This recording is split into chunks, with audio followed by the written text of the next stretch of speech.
Hello and welcome to the Rangers Review morning briefing. Sorry for being a little tardy this morning. I'll blame Joshua Barry, although it was my fault. But regardless, perks of being a boss and all that. Josh, we have got loads to get stuck into today. Obviously, nothing much happening in the world of Rangers. Quite a sedate day. Not really anything to talk about. What are we going to discuss? I'm not really even sure. Is there anything that's coming to mind?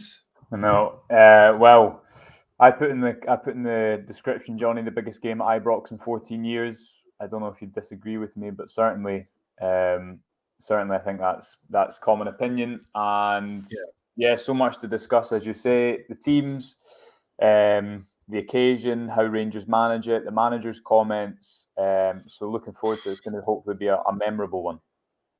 Are you excited, Josh? That's the thing, because I'm seeing a lot of people who clearly have a bad case of the battle fever, if Twitter's anything to go by. They seem like they've not slept much. They seem a bit shaky, a bit on edge. How are you feeling? Looking forward to it. Calm as a cucumber. Yeah, I mean, you hope. Well, Derek will know that when he sits next to me at a game, that often isn't the case. Derek is a very calm football viewer, but I think the only thing with tonight, Jonny, is you hope that the game does the occasion justice. You just think how good it could be tonight if Rangers score that first goal. I'm sure, as it was, especially before the Dortmund game, as you're walking out tonight, I know supporters will be in there early, trying to kind of create and generate an atmosphere that contributes something to the occasion. So all of that, I think, will just make it really memorable. I think Leipzig are a really difficult team to beat, but when you get to this stage, regardless of who you play, you're going to have to overachieve to get to the final. I think the kind of carrot at the end of the night being that if Rangers win by a 2-goal margin, or if they go and win on penalties, they can be playing in a European final. So I think everyone and the players will be absolutely up for it. It's just if they can deliver on I guess their game plan and target areas of the Leipzig game that are maybe a bit of a weakness. But I'm intrigued to see how it plays out. Yeah, well, let's drill into that, Joshua, because you spent quite a bit of time yesterday watching the last match that Leipzig played to see if there was anything that we could learn. Now, you've obviously seen them firsthand. You were out in Germany and you spent the 95 minutes or whatever it was keeping a keen eye on their strengths and weaknesses, but you've also looked at the Bundesliga form. What did you learn? Well, we watched the game on Monday night, which was a bit of a strange kickoff, 7:30 on a Monday, or maybe what would be 8:30 German time. Or incredible as well when you think that they've got a European semi-final in terms of the Bundesliga not helping them out a little bit. Yeah, it's strange. I mean, and especially, it was a big game. It wasn't as if it was kind of a run of the mill. They did make some changes, but obviously they're going for Champions League football, trying to get fourth spot in the German league. Lost 3-1 to Mönchengladbach. And obviously that's on the website, as you say, Jonny. But I mean, a few key things. I think firstly, we wrote about this last week on the site. Leipzig are synonymous with high intensity football, high energy football, pressing football. Yeah. And while that's true, I think they've kind of evolved into a team that now exerts more control. And I think Tedesco is probably more in the Tuchel model than the Klopp model. And as we spoke about last week, you look at the way that Tuchel, who might be categorised as a pressing coach, but went and won the Champions League with, a really resolute defence that left no space. And I think Tedesco, what he's done similarly since taking over from Jesse Marsch is you put an extra defender, increase the number of passes they play. Leipzig played almost 900 passes against Rangers, which is absolutely crazy. So they control a lot of games. But I thought what was interesting, and again, you can read this on the website, was kind of the way that Leipzig were just played through so easily against Mönchengladbach. And they did a bit of a strange thing, in my opinion, which was, I think it's Leimer, who the supporters will remember, made a lot of those worryingly fast runs that were never really picked out from midfield last week. He sat really high when Leipzig didn't have the ball, left Kevin Campbell in the midfield on his own. What that meant is that you then have to have a kind of centre-back or one of the wing-backs come in field. But that kind of meant that because Mönchengladbach also had wing-backs, they were able to always have a free man. And Leipzig did eventually change, but by that point they were 1-0 down. So I think the reason that probably correlates to tonight is you see that they do have weaknesses when they're attacked in the centre. I think it was 76% of Mönchengladbach's attacks came right through the centre. And again, all the goal analysis is on the website. But how do they set up tonight, Jonny? Because it's, as much as it's a difficult scoreline for Rangers are a goal down. It's quite a difficult one for Leipzig as well, because if they come in the first 20 minutes try to score a goal, do they risk leaving themselves a little bit vulnerable at the back? If they try and sit in, do they risk not being able to get out? If they do trying to commit men forward and kind of go for a top-heavy approach, then do they risk leaving their defence vulnerable? So there's obviously two sides to it. But I think for the watching Rangers support, it would have certainly been a bit more of an optimistic viewing than a bit of a pessimistic one if Leipzig had gone through past Mönchengladbach or something. Yeah, I think Rangers can learn from Real Madrid last night, Joshua, in a sense that you're never really down and out without these away goals, are you? It's easy to turn a tie around with 2 goals. It's happened. Well, it's not easy. I'm probably underselling it a little bit. It's hard, but it can be done, and it happens all the time, is my point. Sure. If Rangers lose an early goal because they go aggressive and after Leipzig and they get done on the break, they can still get 2. It's not the way it would have been if it had been an early away goal, and all of a sudden you need 3, and everyone in the stadium knows that it's difficult to get back. Anyway, Joshua, we've got a really, really interesting question here that I think you should answer. David Moody wants to know what shampoo you use. You can see David's a hirsute character there, and he's obviously looking for some advice regarding his bunts. So perhaps you could tell us. I know David well, or reasonably well, and what I would say to him in person as well is just whatever my wife has bought. So at the moment we have the Australian one. I don't know if you've ever come across that. Can't remember what it's called, but it's a nice bottle with a kangaroo in the front. So David, maybe thinning on the top a little bit. So needs to think Australian one. Look for the kangaroo, David. Look for the kangaroo. Indeed. Right, okay, we're going to move on from hair products to another element of this game, which is the injury situation.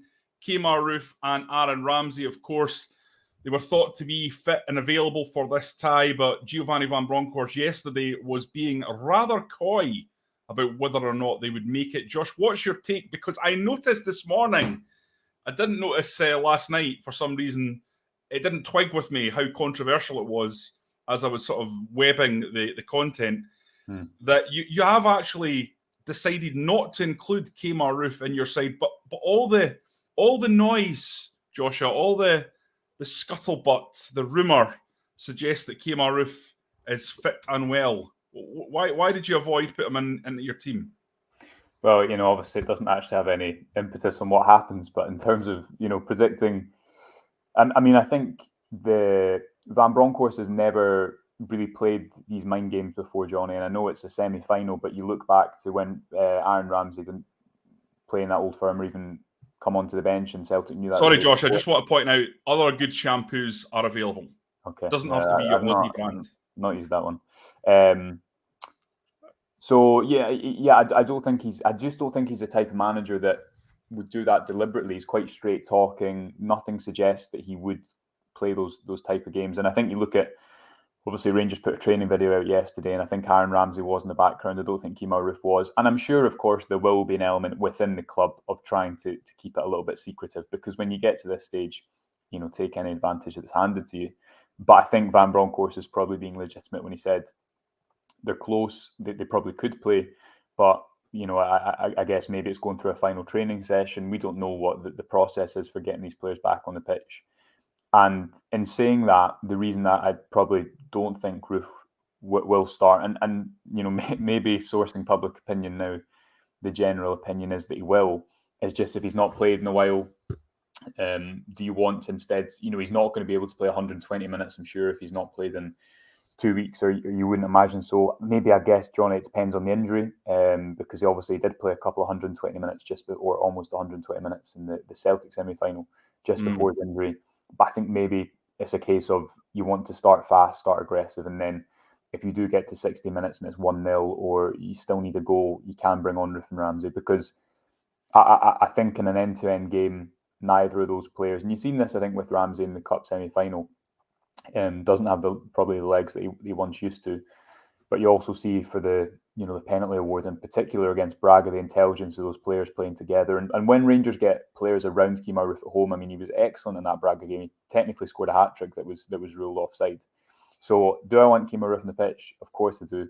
But just trying to read between the lines and think, is it legitimate that he will start? I think if Roofe doesn't start, your obvious goal threat in the box is Tavernier at the back post. And that's why I think it was interesting to highlight the struggles Leipzig had at wing back because of this aggressive approach. Because if you can get Tavernier to play on the front foot and get Angelino on the back foot, then that's an area I think Rangers can probably profit from, because we know how good he is at the back post. And I think he scored in every single one of these home games, top scorer in the competition still, I think, Jonny. So yeah, he stands out with Roofe maybe not starting, but he could well start. And the fact that Ramsey was training probably suggests that he'll be involved in some capacity as well.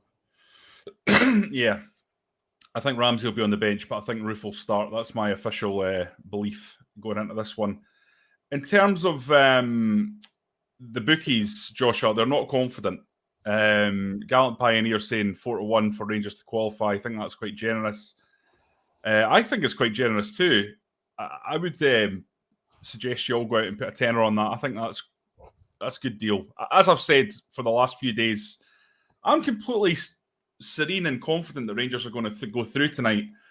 And I can't even suggest to you that there's some sort of tangible reason that I've spent hours and hours alongside Joshua seeking the detail of Leipzig, just based on what I saw last week. I don't think there's anything to fear. So I'm surprised the bookies are calling it so aggressively for Leipzig. What do you make of that? Yeah, I mean, on one hand, I think you have if you look at Leipzig's goal against Mönchengladbach, probably doesn't make for, it won't calm nerves, because they can, I think, be so quick in transition. Yeah. And if they start Silva up top, obviously last week it was Olmo, can't pronounce the other guy's name, or can't remember his name, and Nkunku. But if they start Silva and he acts probably as a bit more of an outball and gets them up the pitch that way, all it takes is one. You see the run that Nkunku makes, he drags his opponent in, spins in behind, chips the keeper. And I think you've seen it in moments. Leipzig had only created an expected goals of 0.35 until the 70-minute mark. And on the surface, you're right, Jonny, that doesn't scream that this team's going to blow you away.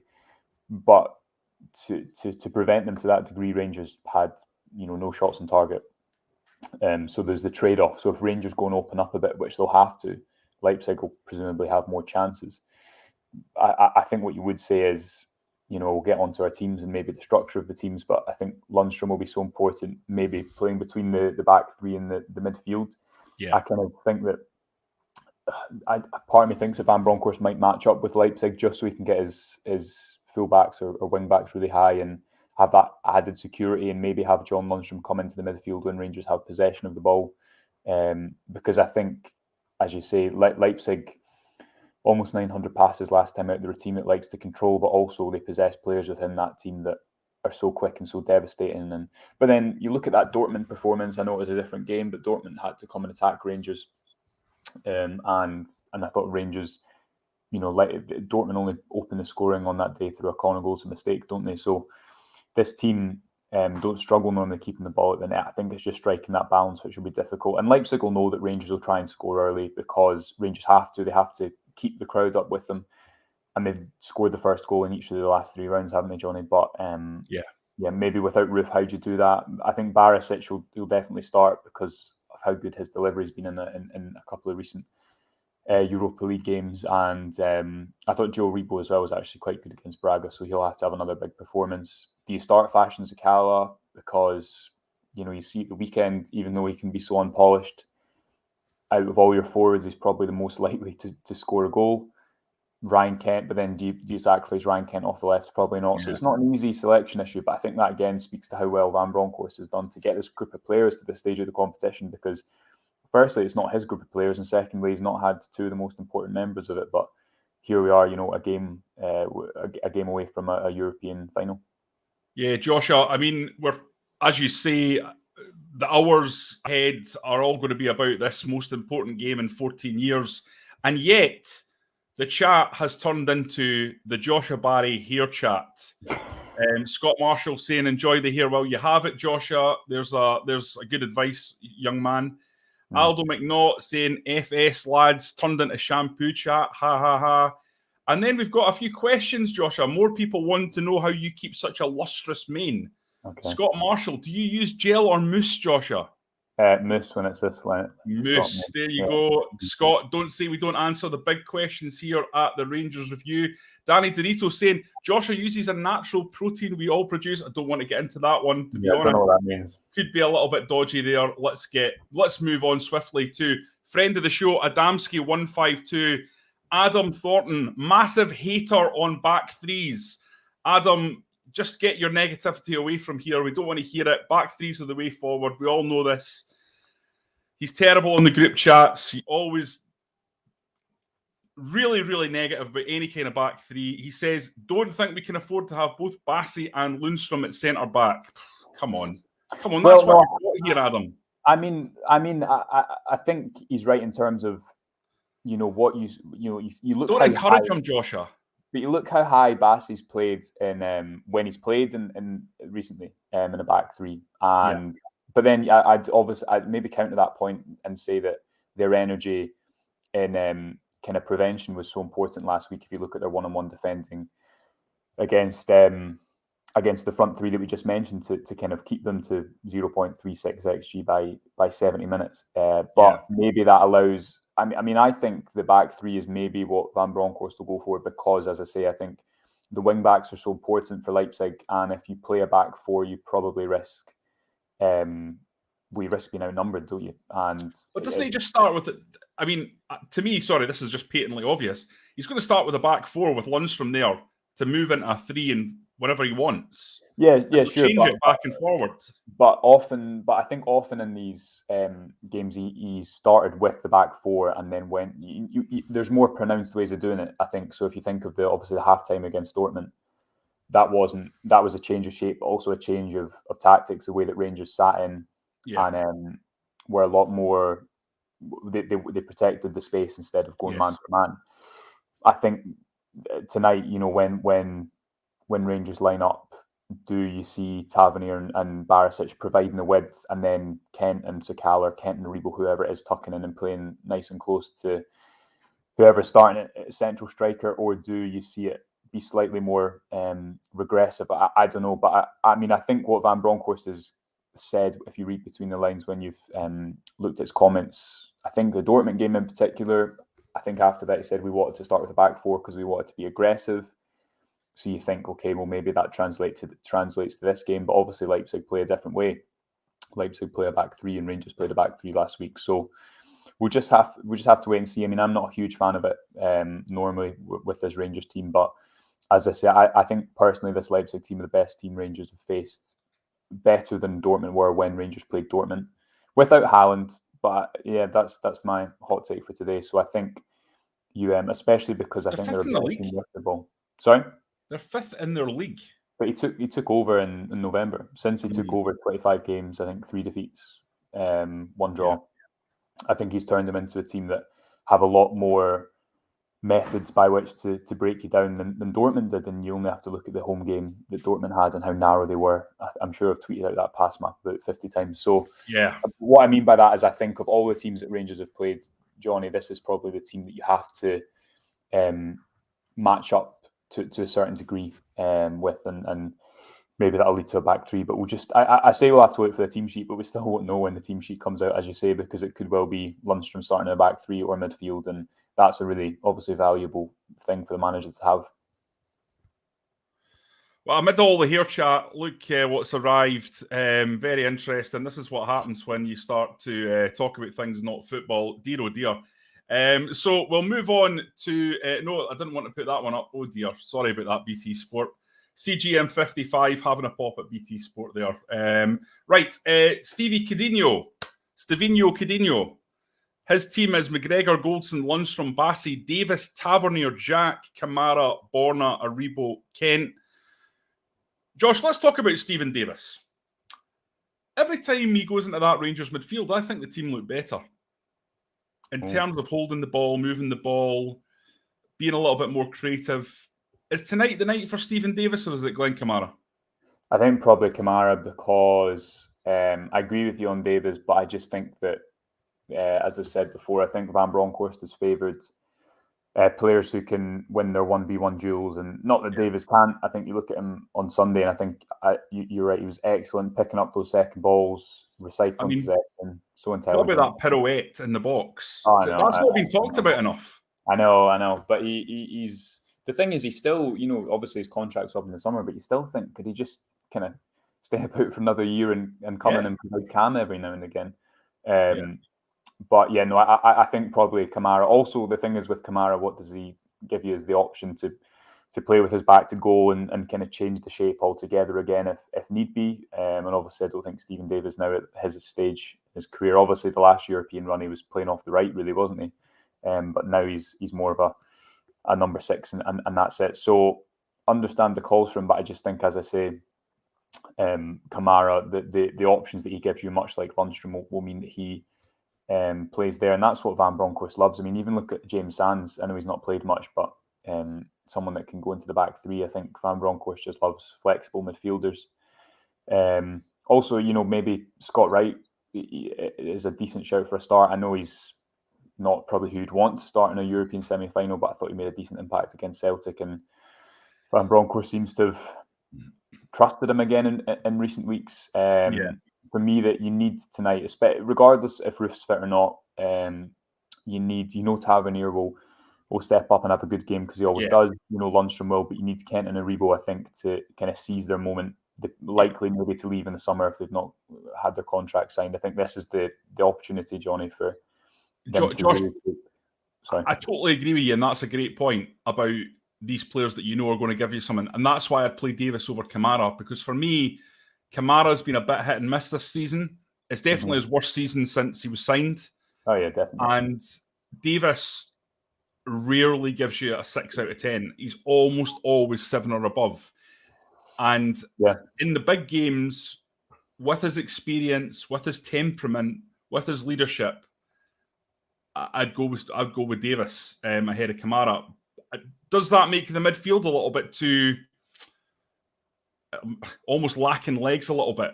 Jack, Davis. I mean, Adam coming on there saying it's Davis or Jack. Who do you go with?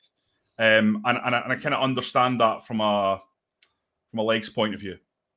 But Davis also played on Sunday, I guess, and he's not.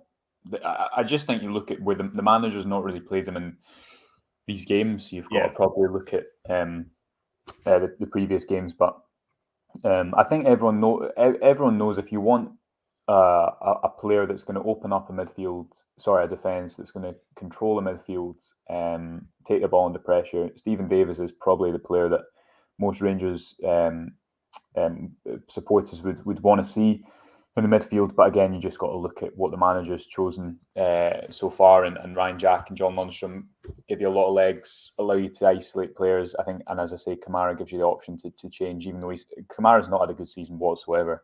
I mean, I was even thinking back to the excitement when he signed that new contract, Jonny, and now he's had a difficult season. I think he's someone that's not benefited from the managerial change, but so important to have. I was speaking to an ex-Sheffield United, a Sheffield United fan, about their ex-player John Lundstrom and how important he's become to Rangers. And they can't believe it. No, and I was saying, tonight, if there was one player aside from James Tavernier who you would not want to miss this game, it's John Lundstrom. And 100%. Just that physicality and tactical intelligence that, as we spoke about at the weekend, he's playing in a really disciplined back three away in Germany, and then a few days later he's playing a box-to-box role and getting beyond the forward line against Celtic. He's just been such a good signing, and again, he'll be so important tonight if Rangers have any hopes of playing in Spain later this month. The other thing, Joshua, is this thing that Giovanni Van Bronckhorst keeps saying at the press conferences, which is, I feel better essentially now that I've seen the team up close and coached against them, that I know how to beat them in the second leg. I think we first noticed this when he first said it. Back in, I don't know, I think it was after the Dortmund game, wasn't it? Yeah. Now, he said it now, I think, three times, and he's been proven right every time he's said it so far. So you just got to hope that continues to ring true. And what we're talking about tomorrow morning, or certainly tonight, is that after the game that Rangers are in the final. Just a few things in terms of housekeeping, guys.